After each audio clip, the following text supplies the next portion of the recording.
내 손에 든 것은 낡은 탄창 하나가 아니라 다 타버린 담배꽁초와 잔액 영원히 찍힌 통장 잔고뿐이었다. 대한민국 최고의 특수부대, 이름만 대면 누구나 경외심을 표하던 그곳에서 20년을 굴렀지만 사회라는 전장은 총성 없는 지옥이었다. 훈장은 코철값도 안 됐고 내가 배운 살인 기술은 배달 오토바이를 몰거나 밤거리에 용역일을 하는 데엔 아무런 도움이 되지 않았다. 아저씨, 돈 없으면 나가요. 뒤에 손님 기다리잖아. 편의점 알바생의 싸늘한 목소리에 나는 고개를 숙였다. 며칠째 제대로 먹지 못해 떨리는 손을 주머니에 찔러 넣었다. 그때였다. 빗물에 젖어 길바닥에 굴러다니던 검은색 명함 한 장이 내 발등 위에 멈춰섰다. 금박으로 새겨진 기괴한 문양, 그리고 그 뒤에 적힌 짧은 문구. 당신의 목숨값이 0원이라면 우리가 그 가치를 증명해드립니다. 평소라면 코웃음을 쳤을 사기 문구였겠지만 벼랑 끝에 선 나에게는 그것이 동화주처럼 보였다. 나는 홀린 듯 명함에 적힌 주소로 향했다. 그곳은 강남의 화려한 빌딩 숲 사이 기묘하게 숨겨진 지하 벙커였다. 차가운 철문을 열고 들어선 순간 내 코끝을 찌른 것은 화약 냄새와 피 냄새, 그리고 압도적인 자본의 향기였다. 내 앞에는 맞춤 정장을 입은 노신사가 앉아 있었다. 그는 내 이력서, 특수임무단, 해외 파병 3회, 무공훈장 수여를 훑어보더니 나지막이 입을 뗐다. 강한 자를 찾는 게 아닙니다. 잃을 게 없는 자를 찾고 있지. 자네 지금 당장 죽어도 상관없나? 나는 대답 대신 흉터로 가득한 내 주먹을 꽉 쥐었다. 그 순간 노신사가 내민 서류 가방이 열렸다. 그 안에는 평생 구경도 못해본 현금 뭉치와 함께 단 한 자루의 권총이 놓여 있었다. 이것이 내 인생을 송두리째 바꿔놓을 지옥으로 향하는 황금 티켓이었다. 전역하던 날 내 전투복에 붙은 상사 계급장은 햇빛을 받아 눈부시게 빛났다. 국가를 위해 몸 바친 20년, 내 몸에 새겨진 32개의 흉터는 훈장보다 값진 자부심이었다. 전역 지원서를 쓰고 위병소를 나설 때만 해도 세상이 나를 환대할 줄 알았다. 하지만 사회라는 전장은 내가 배운 생존술이 전혀 통하지 않는 곳이었다. 가장 먼저 나를 반긴 건 믿었던 동기놈의 사기였다. 군대에서 고생 많았다. 이제 돈 좀 벌어야지. 라며 접근한 녀석은 내 전역금과 부모님이 남겨주신 유산까지 탈탈 털어 필리핀으로 날아갔다. 경찰서를 제 집 드나들듯 했지만 돌아오는 건 법대로 하라는 차가운 서류 뭉치뿐이었다. 취업시장은 더 가혹했다. 면접관들은 내 이력서를 보며 비웃듯 물었다. 특수부대? 총 쏘고 사람 잡는 거 말고 엑셀 할 줄 압니까? 자격증은요? 20년 동안 적진을 누비며 키웠던 전술 지식은 편의점 포스기 다루는 법보다 그치가 없었다. 보안업체는 나이가 많다며 거절했고 막노동판에선 군기 잡으려 한다며 따돌림을 당했다.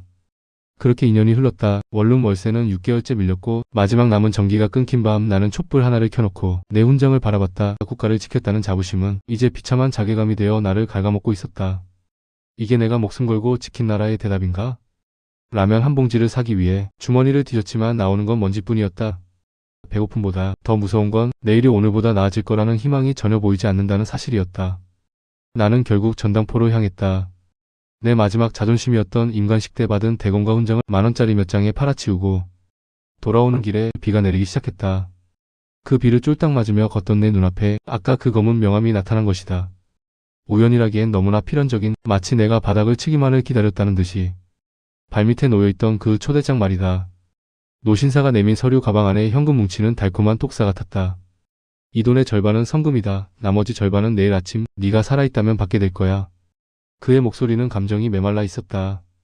내가 해야 할 일은 간단하면서도 기괴했다. 인천항 외곽에 버려진 냉동창고, 그곳에 보관된 물건을 지정된 장소까지 운반하는 것. 나는 지급받은 권총을 익숙하게 점검했다. 손에 착 감기는 금속의 차가운 감촉이 죽어있던 내 세포들을 깨웠다. 2년 동안 찌들었던 패배자의 냄새가 순식간에 사라지고 전장을 누비던 포식자의 감각이 살아났다. 밤 11시. 안개가 자욱하게 깔린 냉동창고에 도착했을 때 본능적인 경고음이 뇌를 때렸다. 함정이다. 창고 안에는 내가 운반해야 할 상자 주위로 이미 5-6명의 사내들이 매복해 있었다. 그들은 일반적인 건달이 아니었다. 절도 있는 움직임과 차가운 눈빛, 나처럼 피냄새를 맡아본 용병들이었다. 거래 조건에 방해꾼 제거도 포함이었나?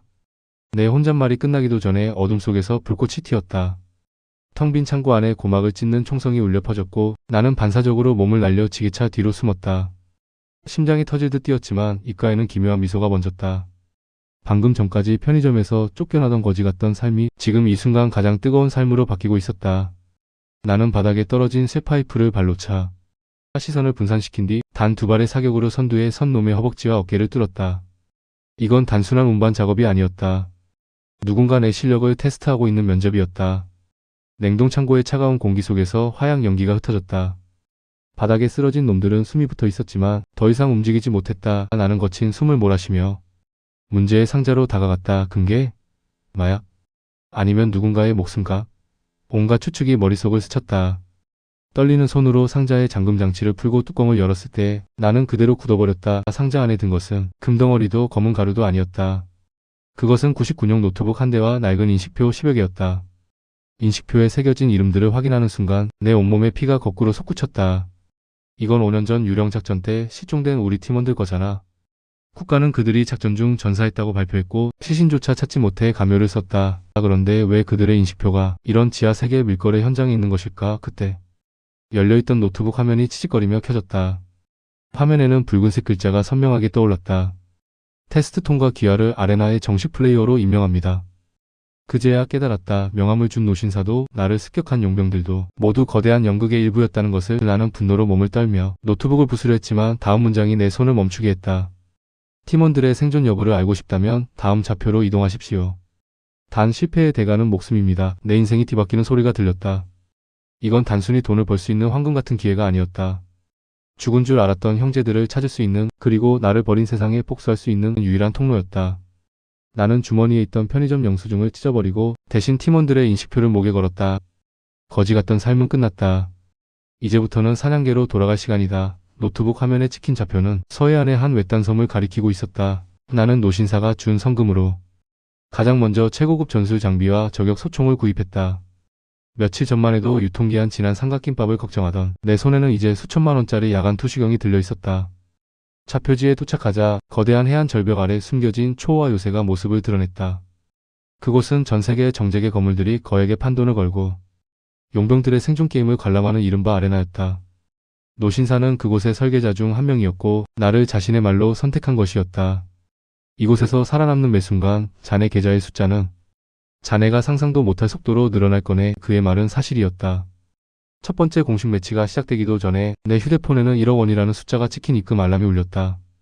사회에서 쓰레기 취급받던 내 목숨값이 이곳에선 초 단위로 환산되고 있었다. 하지만 내 목적은 돈이 아니었다. 이 화려한 지옥 어딘가에 갇혀있을 내 팀원들, 그리고 그들을 팔아넘긴 배신자를 찾는 것뿐이었다. 경기 시작을 알리는 사이렌이 섬 전체에 울려 퍼졌다. 내 앞에는 각국 특수부대 출신의 괴물 같은 놈들이 살기를 뿜으며 서 있었다. 나는 그들을 향해 차갑게 총구를 겨눴다. 이제부터 보여줄 것은 단순한 생존이 아니다. 억울하게 죽어간 내 동료들을 위한 처절한 피해 복수극이다. 아레나의 첫 번째 매치는 섬 탈출이었다. 규칙은 단 하나, 제한 시간 2시간 안에 섬 반대편의 헬기장에 도착하는 것. 하지만 그 과정에서 만나는 모든 생명체는 적이다. 나는 익숙한 숲의 냄새를 맡으며 몸을 숨겼다. 사회에서는 나를 멍청한 군인이라 비웃었지만 이곳은 다르다. 은폐와 엄폐, 그리고 치명적인 일격. 이것이 내가 가장 잘하는 일이다. 숲속으로 침투한 지 10분 만에 나는 나를 추격하던 영국 특수부대 출신 용병 2명을 소리 없이 처리했다. 미안하지만 난 돌아가야 할 이유가 있거든. 시체에서 무전기를 빼앗아 귀에 꽂는 순간 낯익은 목소리가 흘러나왔다. 5년 전 우리 팀을 사지로 몰아넣었던 당시 작전 통제관의 목소리였다. 그가 이 아레나의 보안 총괄을 맡고 있다는 사실을 알게 된 순간 내 눈앞이 붉게 물들었다. 단순히 돈을 벌기 위해 찾아온 기회인 줄 알았는데 이건 신인에게 준 심판의 기회였다. 나는 헬기장으로 향하는 대신 무전기 신호가 발신되는 중앙통제실로 방향을 틀었다. 뒤에서 폭발음이 들려왔지만 나는 돌아보지 않았다. 진짜 사냥은 지금부터 시작이니까. 중앙통제실로 향하는 환기구 안은 비린내 나는 기름때와 살기로 가득했다. 감시 카메라의 사각지대를 계산하며 잠입하던 내 앞에 예상치 못한 인물이 나타났다. 아레나의 진행 요원 복장을 하고 있었지만 눈빛만은 짐승처럼 살아있는 여자였다. 그녀는 내 입을 막으며 조용히 속삭였다. 당신 팀원들 아직 살아있어. 하지만 지금 이대로 가면 다 죽어. 그녀는 5년 전 작전에서 살아남아 이곳에 위장 취업한 정보사 출신의 요원이었다. 그녀가 내민 태블릿 PC 속 영상에는 지하 깊숙한 감옥에 갇힌 내 동료들의 모습이 담겨 있었다. 그들은 아레나의 VIP들을 위한 생체 실험체이자 가장 위험한 매치의 사냥감으로 사육되고 있었다. 분노로 시야가 흐려졌지만 나는 억지로 평정심을 찾았다. 지금 내 손에 든 총은 개인의 복수를 위한 것이 아니다. 형제들을 지옥에서 끄집어낼 수 있는 유일한 열쇠다. 우리는 통제실의 보안 시스템을 무력화하고 동료들이 갇힌 지하층으로 향하는 최단 경로를 확보했다. 지하 감옥의 육중한 철문이 열리자 피와 오물 냄새가 진동했다. 쇠약해질 대로 쇠약해진 동료들의 눈에 희미한 생기가 돌았다. 팀장님? 나를 부르는 그 목소리에 나는 대답 대신 그들의 결박을 풀고 미리 준비한 총기들을 건넸다. 저녁 신고는 아직 안 끝났다. 다들 무기 들어. 이제 우리가 사냥꾼이다. 우리는 아레나의 중심부를 향해 역공을 시작했다. 당황한 보안 요원들이 몰려왔지만 20년을 함께 호흡 맞춘 우리 팀의 전술 앞에서는 추풍낙엽이었다. 한때 사회의 쓰레기 취급을 받던 낙오자들이 이제는 이 섬 전체를 공포로 몰아넣는 최강의 포식자가 되어 질주했다. 복도 끝. VIP실의 강화유리 너머로 당황한 기색이 역력한 노신사와 배신자의 얼굴이 보였다. 내 손가락이 방아쇠를 당기기 직전 섬 전체에 자폭 시퀀스를 알리는 경고음이 울려 퍼졌다. 놈들이 증거를 인멸하기 위해 섬을 통째로 날려버리려는 것이었다. 섬 전체가 진동하며 붉은 경고등이 미친 듯이 전멸했다. 자폭까지 남은 시간은 단 10분. 나는 동료들을 탈출용 헬기장으로 먼저 보내고 홀로 VIP실의 두꺼운 방탄 유리를 향해 돌진했다. 그곳엔 나를 사지로 몰아넣었던 배신자, 전직 작전 통제관이 비굴하게 테러를 찾고 있었다. 네가 감히 네가 어떻게 여기까지.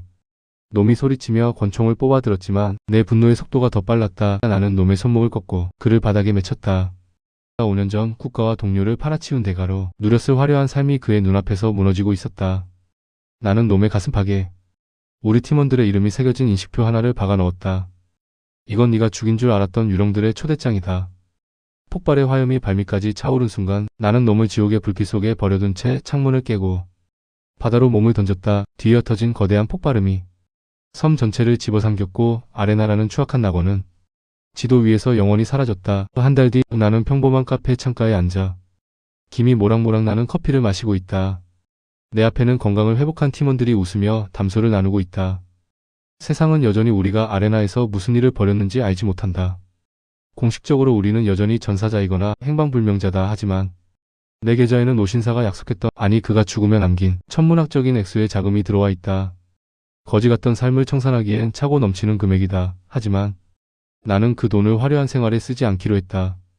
우리는 우리와 같은 처지에 놓인 전역 군인들, 국가에게 버림받은 그림자들을 돕는 새로운 조직을 만들었다. 누군가는 나에게 물었다. 그 명함을 잡은 것이 후회되지 않느냐고. 나는 조용히 미소 지으며 대답한다. 그건 단순한 돈을 벌 기회가 아니라 잃어버렸던 내 영혼과 형제들을 되찾을 수 있는 황금 같은 기회였다고. 내 주머니 속에는 이제 편의점 영수증 대신 우리가 지켜야 할 사람들의 명단이 들어있다. 다시 총을 들어야 할 날이 올지도 모른다. 하지만 두렵지 않다. 나는 이제 혼자가 아니니까. 오늘 이야기가 흥미로우셨다면 구독과 좋아요 부탁드립니다. 여러분이라면 그 검은 명함을 잡으시겠습니까? 댓글로 여러분의 생각을 남겨주세요.